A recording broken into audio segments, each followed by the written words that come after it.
Hi, I'm Chad Lawson, pianist, composer, podcaster, and nationally recognized sweet tooth. Yes, I have a thing for chocolate chip cookies. I'm going to be playing at Emory Performing Arts Center March 25th. And I do hope that you will come and enjoy a beautiful night of intimate music. The top 3 words to describe Chad Lawson's music. Where would you go with that? In all my years, no one's ever asked me that, to be honest. Because I'm a big one-word person. Like when I write music for anything like film or TV related, I always ask the producer, I'm like, tell me the story in one word. And they're like, no. It's like it's like a coming of age. And this, I was like, no, one word. And the better the word, the better the music is. Now you've turned the tables on me, and I'm swimming in new oceans here. All right, so 3 words: emotional, empathetic, healing. Wow. That was interesting to walk through. Really. I hear from listeners all the time, how my music is helping them through a difficult season in life, right? Be it a divorce or losing a loved one to cancer or whatnot. And so before the pandemic, I would get these emails of just being like, I'm going through a hard season. And I go home and I lay on the floor and I listen to your music for 45 minutes and I just tune out the world. And then once the pandemic came on, it only escalated those people reaching out in a very surprising way, to be honest. And there was this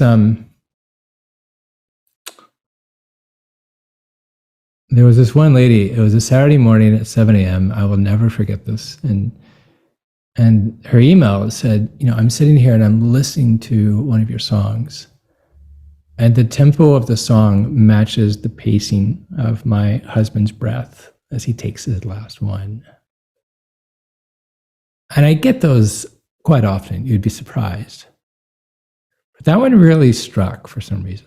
That one really was like, I joke that I chose the wrong career. Like I don't like the spotlight. I hate it, honestly. I'm not ego driven to do this, right? I would prefer to be as much behind the scenes as possible. And I had a eureka moment with that email and just processing through all of that and realizing like my music is meant to help people, full stop. It's meant to help people. And that was something that I needed to understand, because for me, I was always like, I did jazz for a really long time, and jazz is very like cerebral and it's very fast and it's very quick wit and very just like go, which is completely against my nature as a person. As far as like, I'm so laid back, I walk with a cane. And that was the wake up moment for me personally, which was like the reason why you're doing interviews, the reason why you release music, the reason why you do something with NPR or whatnot, is so that people can find this resource to be able to help them through what they're going through. It's not about the name of Chad Lawson. It's not about what I'm trying to do as an artist or seeing my name on a marquee or a magazine or something. It's literally about being able to help someone watch their husband pass as he takes his last breath. And so the reason why that struck me so much with your 3 words was I actually never sat down to like pull out 3 words. And it's interesting that those 3 words for me personally came to mind. So like what I want people to understand, like when they see something, when they see me live, I want it to be, we live in a world where like we've seen everything. There's not a thing that my 12-year-old, or my 9-year-old in the entertainment area has not seen, right? Or like dance moves or TikTok or music or any of us, Broadway, right? But I think what we have lost is, how do we feel? And that's something I actually try to bring to live performance is, I understand you've seen everything, but I want you to feel what you're about to experience. And so with that comes those three words, comes, empathetic, emotional, healing. Like when the listener is, when people come see me live, I actually start with a very short breath meditation with the audience. Very short. It's very simple. But what I'm doing is I'm getting them to kind of get their minds into the place where they're able to experience what they're about to hear and to listen. Because a lot of times, like what I've personally have found is, let's say there's a performance. Let's say there's a Broadway show coming into Atlanta, right? And so it's a big to-do, right? You go out to dinner, you have, you have this meal. It could be great, could be not so great. The waiter could have been amazing, could have spilled a bottle of wine on you. You get the check and you rush, you get the car and you go park and you go get your tickets and you get in your seat and you're like, oh my gosh, are the kids okay? Do I need to call the babysitter? And so like all of these things are going through your mind. And by the time that the curtain opens, you're just like, okay, entertain me. Yep, good. Mm-hmm. Okay, great, good, cool. Do you want to go get a drink? You want to go get some dessert? And so it's like, it's almost like, wait, what just happened? And so what I try to do live is I try to get the audience to literally understand, to shut the door metaphorically, that everything that's going on outside of that concert hall, it's still going to be there when you get back. But for this next however long, how many minutes, let's really be present. And let's really try to find something that we haven't felt and who knows how long. So all of that is tied into the circle of like, I'm really trying to create something that kind of embraces people emotionally. And which is something that's really hard for people to do. It's something that's, because a lot of times we don't want to go there. And so the reason why we get bored during meditation or we get distracted is because our ego or our subconscious is like, oh, I'm not ready yet, and so I'm trying to like help people kind of break through that a little bit. I was on this film shoot recently and it was kind of like an interview kind of thing and out of town, and afterwards this lady came up and she was part of the crew and she goes, I feel so calm. And it was almost like this feeling that she had never experienced before, like in a bad way. And I'm like, it's okay, And so I think like it took a pandemic for us to actually stop and to say, oh my God, what kind of life are we living? And, it's okay to like, dispose of this stuff. And a lot of times when I teach breathwork sessions and, I go through this visualization of like, we go through the entire body and we're beginning to let go of things that are metaphorically attached or proverbially attached to our bodies, right? And then as we leave, I ask them, on your way out, there are some things that you let go of. Are you going to leave those at the door? Or are you going to pick them up and you're going to take them back with you, right? And it's up to all of us to decide. But it took a pandemic for us to actually get to that place to where we're like, you know what? I don't know if I want to continue this way. And so I hope, I hope that people find that. I hope that people have taken advantage of this almost 3 years of just self-reflection and being like, okay, what do I want to be after this season? Because we're starting to come back out, right? The skies are opening up and people are getting together. And it's like, what is it that, do we have this new identity? Or are we just going to kind of pick up where we left off and go and, be upset that we're finding calm? So I've got 2 string players with me that I love traveling with. Years ago, I did an album called the Chopin Variations. And the idea was, you have this young audience that I've kind of nicknamed the Spotify generation, right? This younger audience who, no fault of their own, they may not have been really exposed to classical music, right? It's because they haven't grown up with it. And so like, they haven't grown up with violin lessons or, with piano lessons. And so they're just not exposed to it. So I said, if Chopin were to release an album like now, like what would it sound like? How would it be different? And would it still be like great? And so I took Chopin's sheet music and I photocopied it. And then I went through and I just started like marking a lot of it out. So like if a song had like 6 notes in the melody for 1 bar, I could only keep 2 of those. And so it really was like, if Chopin's music was like a skeleton, would it still sound great? And, the idea of like, instead of forcing people to come to Chopin, I wanted to turn it around and bring it to this younger audience. And so it was very like a different landscape. So I called 2 friends, one of them a violinist by the name of Judy Kang, who has played with everyone from Lady Gaga to Ryuichi Sakamoto, and just like loads of people. And the other was a cellist by the name of Ruben Codelli, and who's played with like Snoop Dogg to Philip Glass, just you name it, he's played with them. And it was a really like super varied trio with this. And so we created this album called the Chopin Variations. And I have to admit, it's like I was expecting a huge kickback. I was expecting, traditional classical people to be like, this is blasphemy. What are you doing? This isn't allowed. And it was actually really quite the opposite. It was one of those things where like I had so many people that reached out and said, I've actually never listened to Chopin before. And now I'm really curious. I want to go and hear what the original sounds like. And so it was really cool because now you're introducing them to this. And, the interesting thing about the Spotify generation, or this younger generation of, streaming listeners, is they're not in that record store analogy where like you walk into the record store and you go directly to the genre that you like, be it funk or pop or hip hop or whatever. And you never look over at country, or you never look over at gospel or classical. You just go in, you get it, and you go. And with streaming, it kind of like did away with all of that.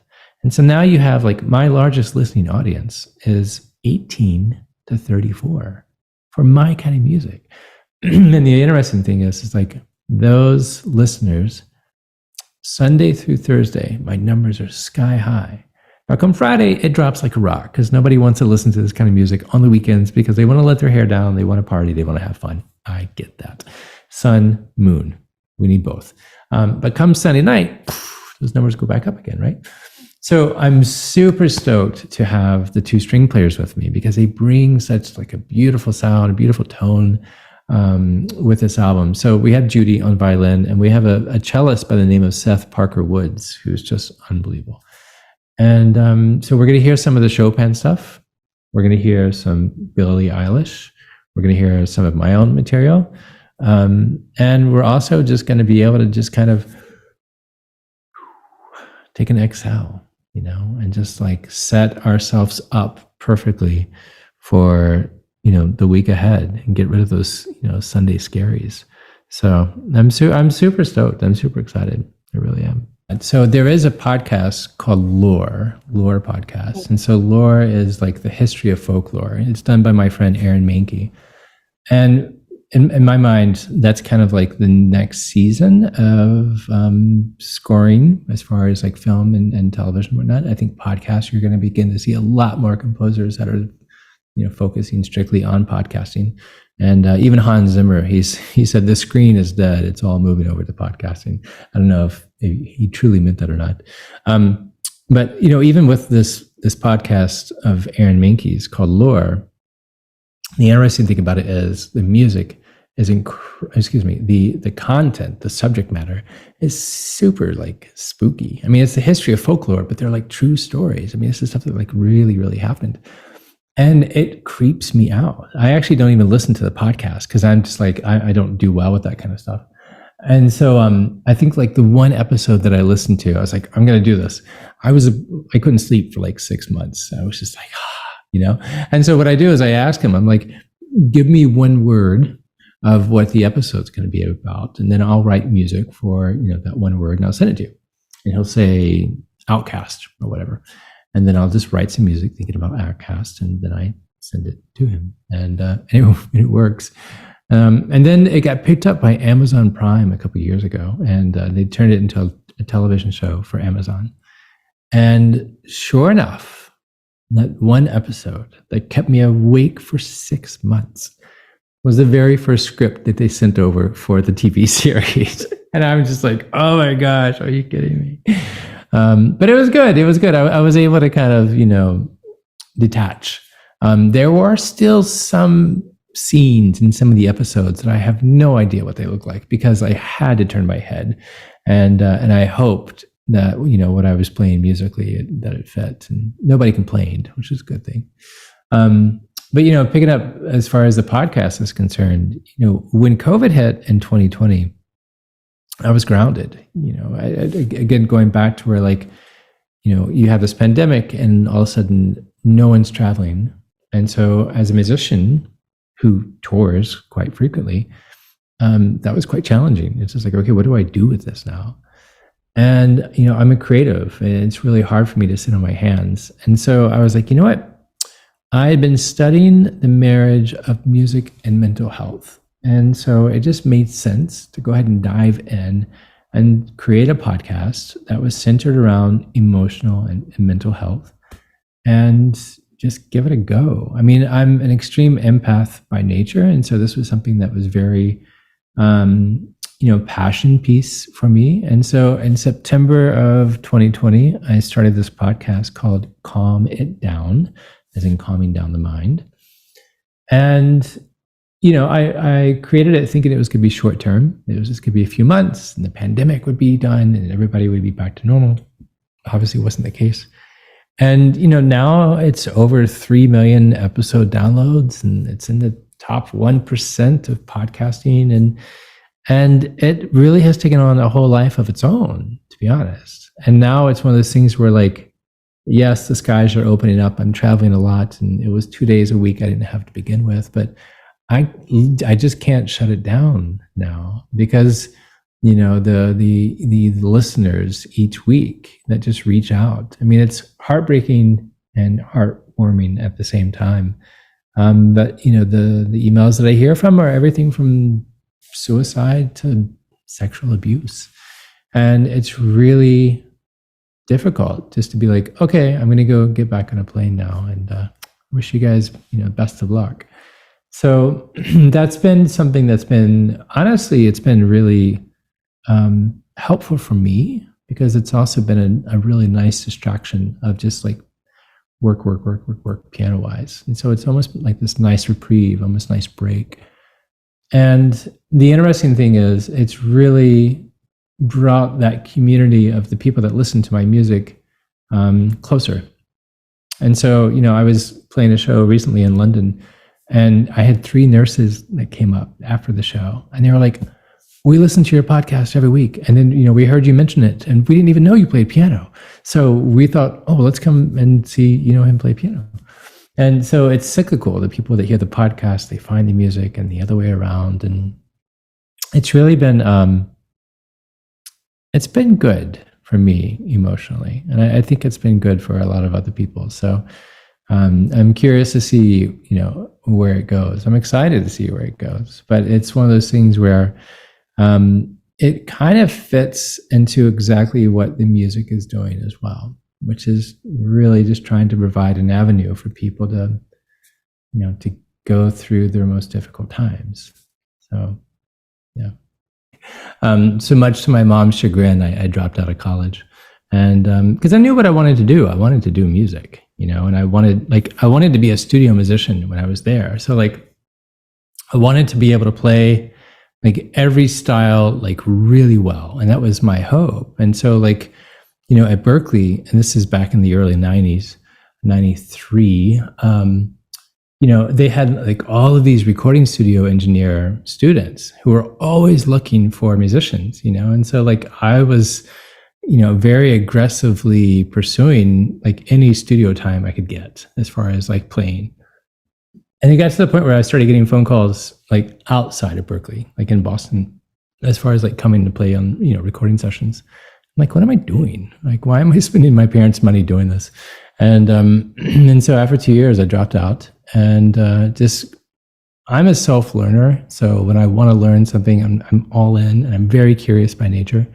So for me personally, it just made sense, and it was the right move. I don't regret it at all. Piano when I was 5. So I didn't grow up in a musical household. Like my parents didn't play. I barely remember the albums. I mean, I know my mom used to play Floyd Kramer albums all the time. But there used to be, and I'm going to date myself totally here, there used to be a television show way back in the day in the 80s called Sha Na Na. And Sha Na Na was this doo-wop band. And they had a TV show. And it was one of those things where like we would sit around as a family and watch this every week. And this guy was up there having the time of his life doing something that I had no idea what it was. And he was playing the piano, but he was just like loving every moment of it. And I just remember like being 5 and just captivated. I was like, that's what I want to do. That's what I want to do. So my parents, who's going to believe a 5-year-old as far as like really sticking to something? And they rented a piano. And, I was 5, I'm 47 now, and I still take piano lessons. And I will take piano lessons until I'm no longer able to move my fingers. But that really was like the impetus behind it all, as far as, starting music. The guy was having fun. And I think that's honestly, sometimes we forget that, at least as musicians or anything in the creative arts, to where it's like sometimes we get so involved with it, we forget we're having fun. And that's something that I'm really trying to make sure I'm getting back to. Like even listening to music, listening to music can just be daunting. And so like I wanted to get back to where like I just enjoyed listening to music again. The other day, I don't know how it came up. Oh, there was a TikTok video where this guy was talking about the drum technique from the drummer Fish. And I used to be a huge Fish fan. And the very first Fish show was in 93 in Charlotte. And there was maybe 200, maybe 300 people there. And the other day, so I just pulled up, a live Fish album. And I was smiling ear to ear. Honestly, it just felt so good.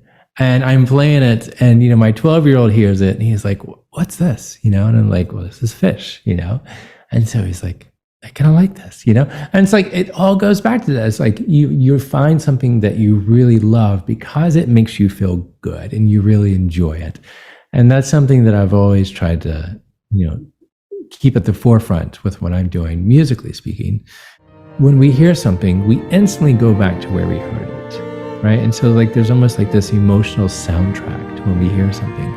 And then secondly, it just you feel good in the moment, or you feel whatever it is in that moment that song is providing, be it healing, or be it happiness, or be it a breakup, or getting married. So it's such a powerful thing, right? Such a powerful thing. It's unbelievable. If you would, check out my music anywhere you want. If you have a phone, you can look it up. ChadLawson.com, or anywhere streaming, be it Spotify, be it Apple Music, be it YouTube. And you know what? I even have vinyl if you want to go that direction as well. Again, ChadLawson.com. March 25th, Emory Performing Arts Center. I hope to see you there.